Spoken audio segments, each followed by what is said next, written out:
Okey, Assalamualaikum dan salam sejahtera. So pagi ni kita akan belajar mengenai subtopik 6.3 iaitu penghantaran dan juga pengagihan tenaga elektrik. So maksudnya daripada first topik utama kita belajar mengenai penjanaan tenaga elektrik ataupun macam mana tenaga elektrik tu dihasilkan, kemudian macam mana dia diagihkan untuk sampai kepada pengguna-pengguna seperti kita lah.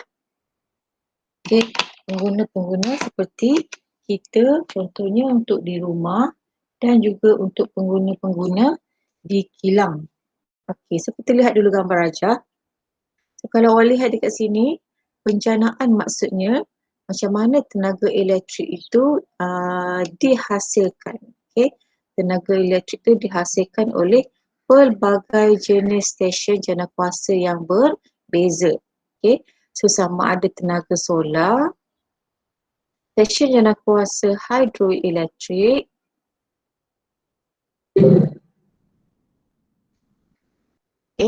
biogesim, ada banyak ada biogesim, ada angin, ada ombak, ada geothermal. Okay. So ini tempat di mana tenaga elektrik dihasilkan. Okay, contoh, kalau kita dah buat kek, contoh, dah buat kek banyak-banyak, tapi kita nak hantar dekat mana? Okay. So seterusnya bila dah ada sumber tenaga elektrik, kemudian dia akan melalui proses penghantaran. Okay, nak hantar dekat mana? Okay, contoh kalau dekat sini, kita dah buat produk, kita masak kek banyak-banyak, kita hantar. Nak hantar ikut mana? Kita hantar ikut Abang, Pos Laju, JNT. Okay, so ini pun sama. So tenaga elektrik akan melalui proses penghantaran melalui kita panggil national grid lah. Okay, yang besi-besi, kalau awak tengok dekat tepi-tepi highway biasanya ada banyak-banyak kabel, ada banyak tiang-tiang besi. So tenaga elektrik sebenarnya dia lalu ikut sinilah cara penghantaran itu berlaku. Okay. Kemudian seterusnya dia akan melalui proses pengagihan. So contohnya dah hantar ke HQ utama. Okay. So Abang Pos Laju ni pun dia akan hantar ataupun agih ikut bahagian-bahagian tertentu supaya sampai kepada pengguna. Okay. So ini adalah pengguna lah. Sama ada pengguna dia kilang-kilang, pengilang-pengilang, sama ada pengguna dia sekolah, pejabat ataupun rumah lah seperti kita. Dia akan sampai kepada akhir sekali adalah kepada pengguna. So 3 step untuk tenaga elektrik ni, iaitu yang pertama penjanaan, yang kedua dia kena hantar dulu, penghantaran, kemudian yang ketiga dia akan melalui proses pembahagian mengikut keperluan pengguna-pengguna yang berbeza. Okay. So bila kita lihat dekat sini, dia menggunakan daripada penjanaan dihasilkan, tempat penjanaan tenaga elektrik dihasilkan, jumlah tenaga elektrik adalah berbeza-beza. So kalau kita lihat dekat sini, 275 kV sampai 132 kV. Okay. Kemudian diagihkan kepada bahagian yang lebih kecil, kawasan yang lebih kecil, dia turun sikit sampailah kepada pengguna domestik seperti rumah-rumah ataupun di pejabat, kilang-kilang kecil, sampailah dia turun daripada kilovolt kepada volt sahaja. Okay, maksudnya nilai dia jadi semakin kecil. Okay. Bila nak tukarkan ataupun nak mengubah jumlah voltan, maka kita perlu bergantung kepada transformer. Seperti yang kita dah belajar sebelum ni, apakah dia maksud transformer? Transformer ialah alat bagi mengubah voltan. Sama ada kita nak menaikkan ataupun nak menurunkan voltan.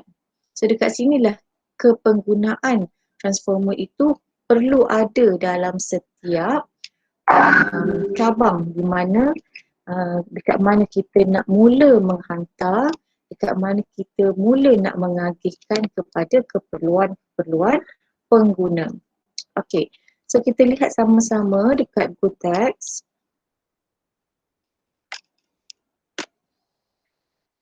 Okey, so kita bermula dekat proses penjanaan iaitu stesen jana kuasa.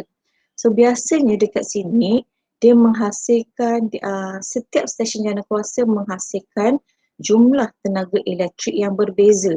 Okay, bermula 11 kV ataupun 25 kV. So K ni menunjukkan tinggilah dia punya proses penjanaan tenaga elektrik dan melibatkan arus ulang alik. Okay, arus ulang alik maksudnya arus yang pergi balik dan juga baliklah. Okay, ada two way, pergi balik. Okay, so kalau contoh dekat sini ada gambar rajah A, ada gambar rajah A yang lain menghasilkan jumlah tenaga elektrik yang berbeza. Okay, so bila dia nak hantar benda dah ada, so dia nak hantarlah kepada pengguna. Okay. Untuk first step, BN, okay, di mana dia menghasilkan arus ulang alik. Okay.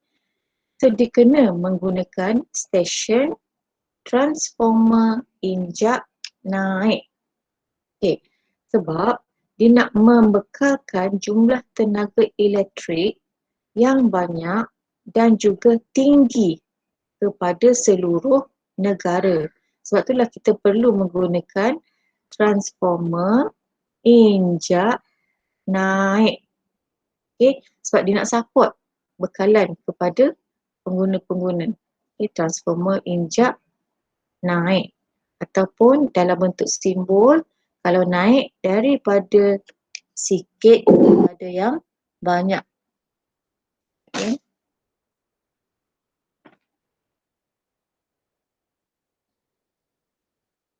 Okay, contoh kalau dalam bentuk simbol, gegelung dawai yang sikit kepada gegelung dawai yang lebih banyaklah. So ini adalah simbol bagi transformer injak naik. Sikit pada lebih banyak. Okay. So lepas dia guna transformer injak naik, maka voltan dia akan jadi lebih tinggi. Tengok, asalnya 11 kV, so dia akan meningkat kepada sehingga 500 kV bagi memenuhi keperluan pengguna. So bila dia dah hantar, so dia akan hantar. Yang ni cikgu tunjuk gambar rajah tadi kan yang awak nampak besi-besi, kabel-kabel banyak tepi jalan. So ini adalah cara tenaga elektrik ini dihantar ke tempat-tempat yang lain, yang mana kita panggil ini adalah rangkaian. Rangkaian tu maksud dia banyak lah. Rangkaian grid nasional. So dekat sini area voltan dia sangat-sangat tinggi. Kita panggil dia sebagai satu rangkaian kabel penghantaran. Atau dengan nama rasmi dia rangkaian grid nasional. So kabel penghantaran arus ulang alik pada 500 kV di sepanjang lebuh raya utara selatan. So ini dekat highway lah. Dan ini dekat Melaka. Okay. So setiap dia punya kabel, jumlah nilai voltan bagi kabel penghantaran ada ni adalah berbeza mengikut keperluan setempat ataupun keperluan pengguna. So dia hanya gunakan kalau jarak jauh lah. Maksudnya kalau stesen jana kuasa tu daripada stesen hidroelektrik Kenyir, Terengganu. So dia nak hantar ke Kuantan. So dia kena melalui lah. Kita panggil sebagai kabel-kabel penghantaran. Okay, so seterusnya dia dah lalu, so dia kena agih lah.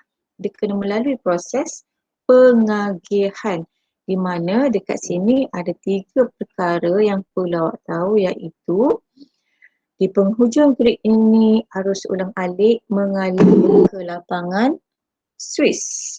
Okey, dia ada pula dipanggil sebagai lapangan Swiss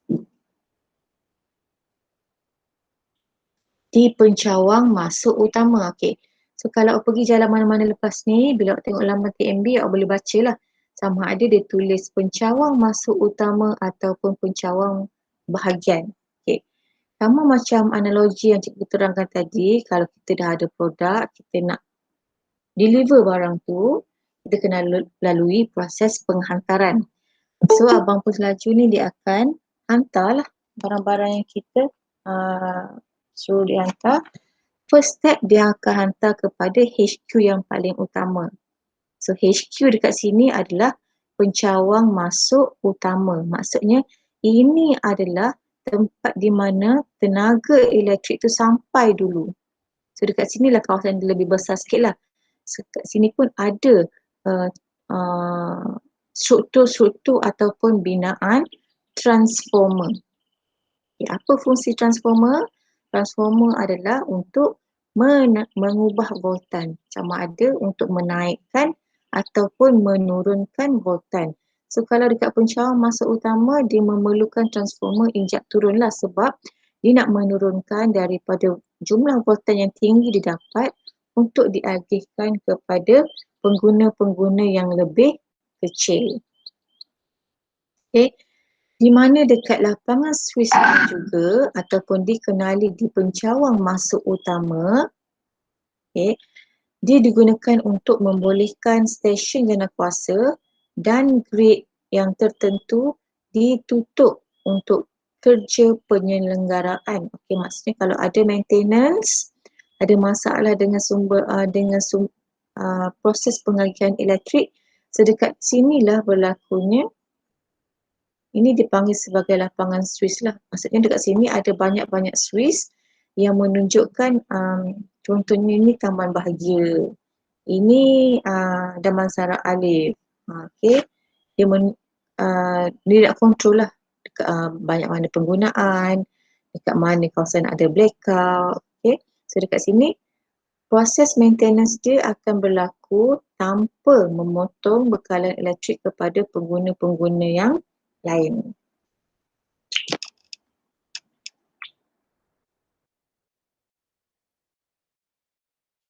So, daripada jumlah yang besar, dia akan agihkan kepada pengguna-pengguna yang lebih kecil. Contohnya kalau ada kilang yang besar-besar, kilang yang berat lah, okay? Ada kilang kecil. So untuk pengguna-pengguna, dia mempunyai pengagihan sumber elektrik yang berbeza. Contoh kalau kawasan industri berat, dia menggunakan 33 kilovolt. Okay, so kalau kita tengok tadi,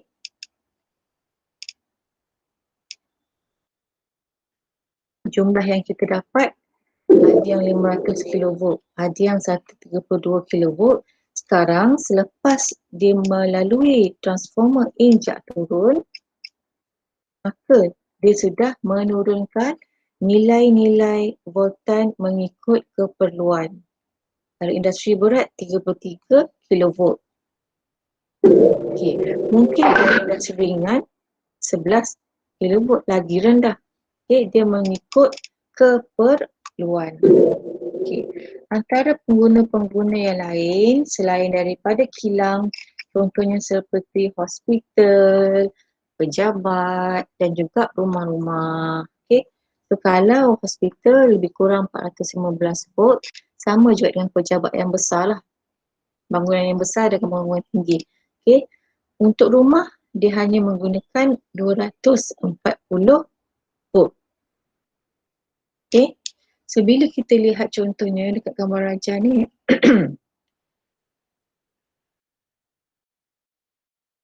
okay.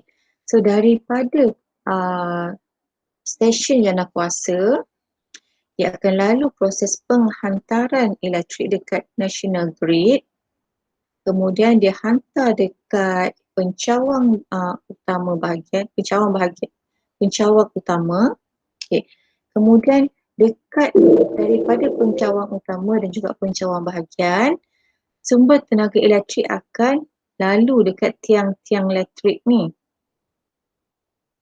Okey, di mana dekat tiang-tiang elektrik ni pun, lepas ni kalau awak boleh keluar tengok, pun ada transformer di mana daripada pencawang utama, okey, pencawang utama dan juga pencawang bahagian, kita akan dapat sumber tenaga elektrik yang secukupnya ataupun yang sepatutnya untuk isi rumah yang kecil, iaitu sebanyak 240 volt. Okay. Dekat tiang elektrik pun ada dia punya transformer. So dekat sini pun ada transformer.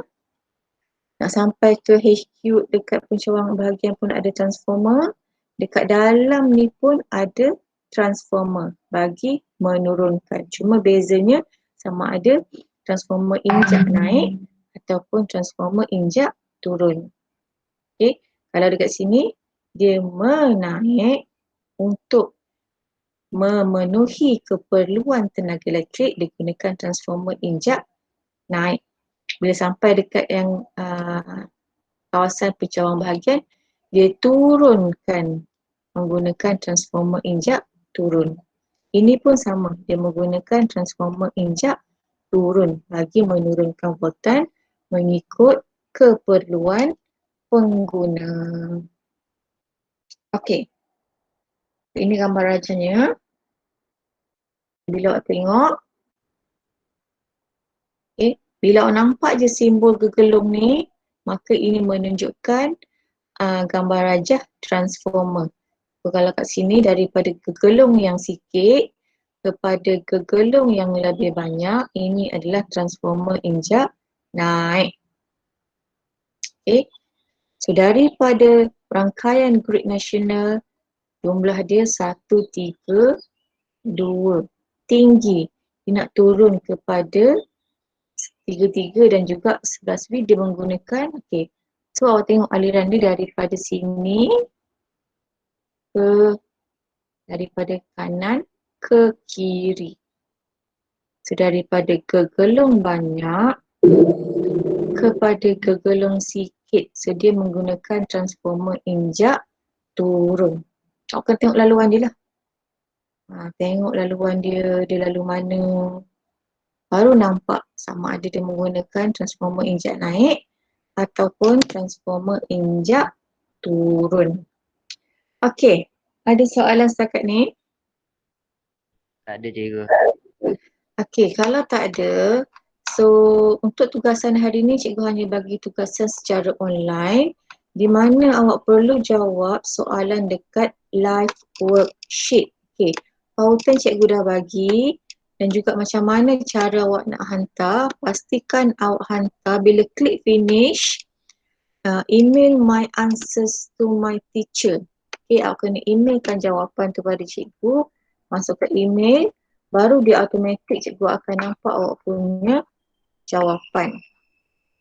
Sekejap ya, cikgu buka dulu dia punya ni. Kita tengok sama-sama macam mana rupa dia.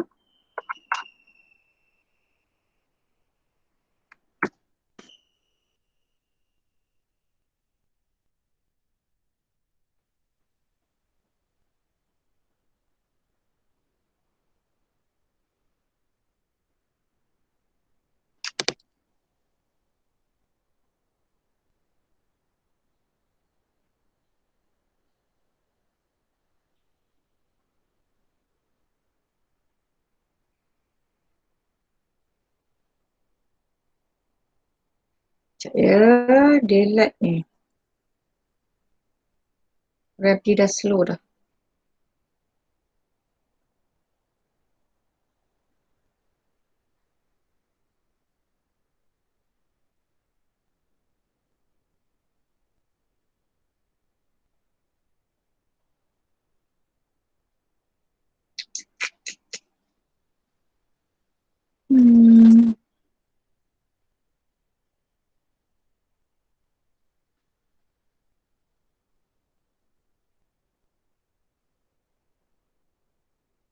Dia hang pula.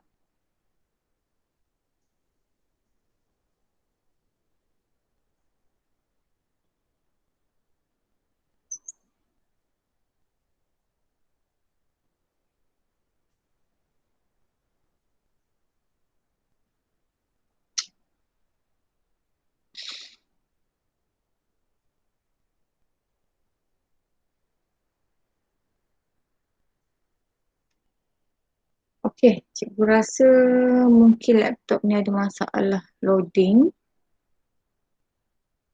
So, sekarang dah pukul 8.40, masa pertama dah selesai untuk kita punya PDPR secara online. Jadi masa kedua, awak boleh jawab soalan secara online, kemudian tolong selesaikan tugasan cikgu yang dah bagi semalam di pautan Padlet. Okay, so itu saja untuk pagi ni. Terima kasih semua. Assalamualaikum dan salam sejahtera. Waalaikumsalam cikgu. Terima kasih cikgu. Terima kasih, Cikgu. Sama.